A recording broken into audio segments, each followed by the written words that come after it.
The Awakening, by J Frassini. Chapter 1. Where am I? What am I? Depending on the views of reality.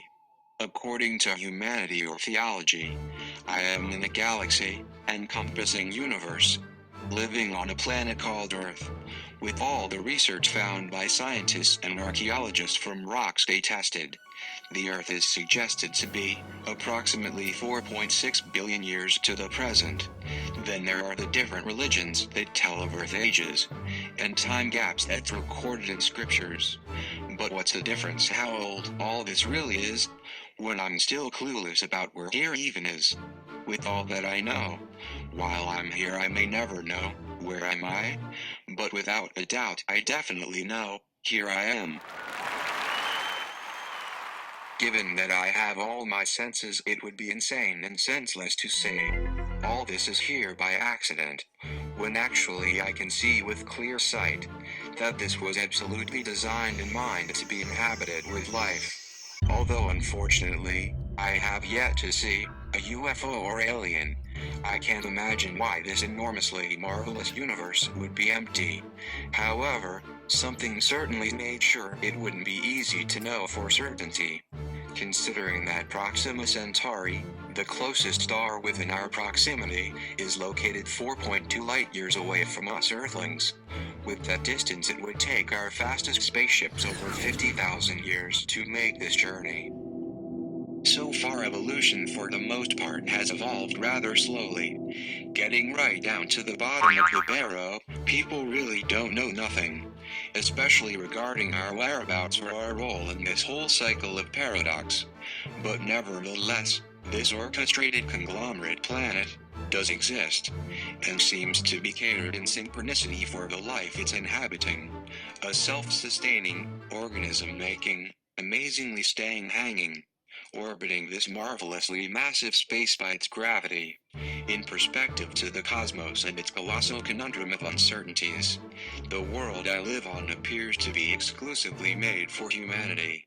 In conjunction we also fall categorically under another unsolved mystery. How did mankind come to be?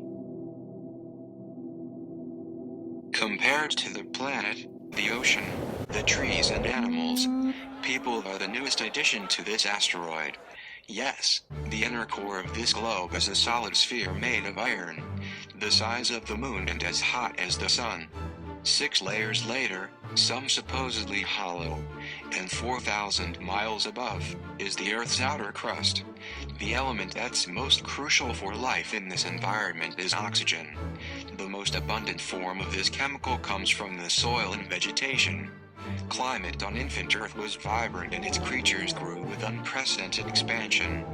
But here's the $65 million question. Was humans here when dinosaurs existed? That's right, you guessed it. Just more speculations. God called it the sixth-day creation. Scientists calls it evolution. I call it chaos and confusion. Trying to figure this all out, forget it.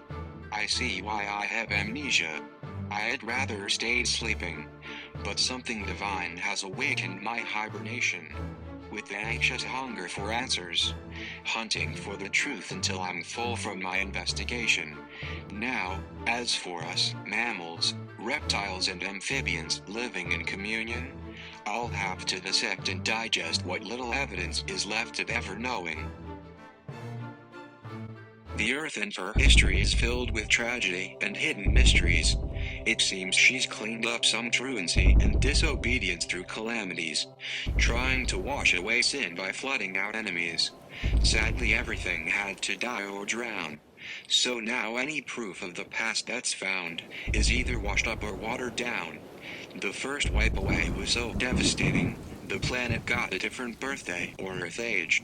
In the beginning seemed like such a great party to be engaged in, but what happened that made such a drastic change is almost incomprehensibly strange. Eons ago this Earth was magical. There were angels, behemoths, and the Garden of Eden. Angelic beings, God and his creation Adam and Eve. Yes, even men roamed this enchanted land. we were supposedly put on the planet to take dominion, to live with the animals and creatures in the garden. This all occurred during the first Earth Age. Everything was in harmony, singing and giving praise. The world was arranged incredibly perfect. Life was meant to be lived in peace. So what in the hell happened? Satan, so the Bible says. Hitler went crazy on this earth.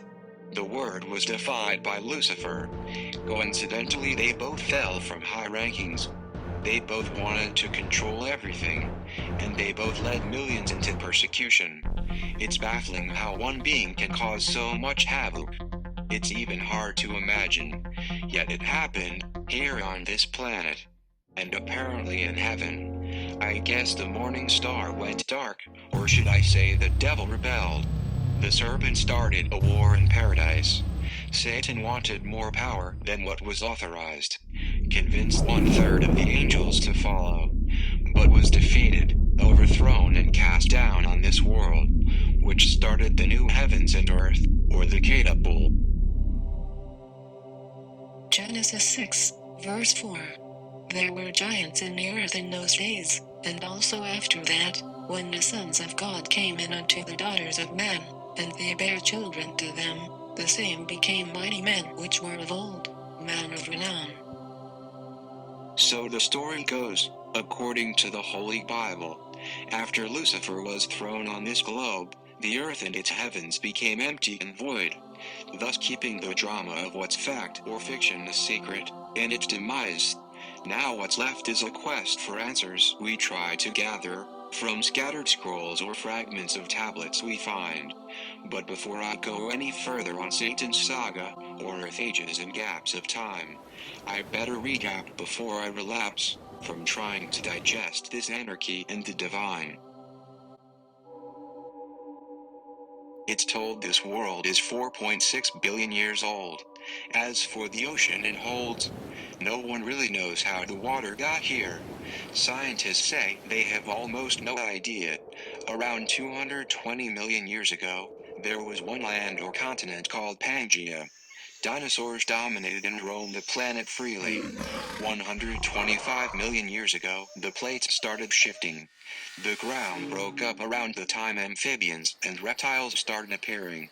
65 million years ago, apparently a meteor hit the Gulf of Mexico. Whatever the scenario, something almost wiped out everything living. For the next 40 million years mammals ran the globe. And then comes the homos. So how did mankind come to be? According to paleontology, we're all just a bunch of apes. Chimpanzees and human beings share the same characters and traits. Creatures with hands and feet are categorized as primates. If you trace the tree of evolution, our ancestors left the tree 4 million years ago. Lucy became bipedal, she started to walk up straight. Then 2 million years ago we find Homo erectus, the closest thing to us humans.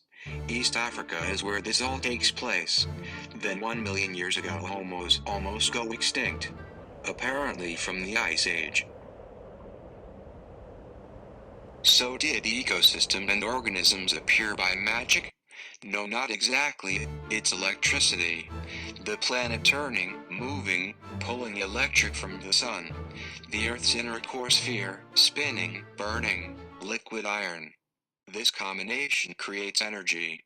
That's why everything that's created grows. A systematic order or logos. But lightning wasn't the only thing affecting this globe. From 600,000 to 400,000 years ago, hominids expand in Ethiopia. Due to climate change, they almost go extinct. Some migrate out of Africa. In Europe 350,000 years ago, the Neanderthals occur. And 200,000 years ago, the Africans became Homo sapiens, our first modern man. The lineage of humans and its evolutional mazes makes it hard to pinpoint our direct descendants. But looking back 100,000 to 50,000 years ago, We still are living like archaic and barbaric animals, coexisting amongst a cluster of other creatures unexplainable. For instance, there's Peru's cone-headed people. But for some reason they all seem to keep vanishing. Then some 35,000 years ago, something new starts happening. We find our first Cro-Magnon man. And so begins the birth of conscious beings. But we're still a long ways away from leaving the caves. Yes, 20,000 years ago change was taking place, another ice age. But the tracks of man's transformation isn't as easy to trace. Homos traveled the globe finding shelter from the cold and started to populate. 14,000 years ago glaciers start to disintegrate. Although the ice age isn't as dominant, it's still present even today. Now regarding our descendants, it would be an easier solution if scientists could say hominids went through metamorphosis. The truth is, that's just not the case.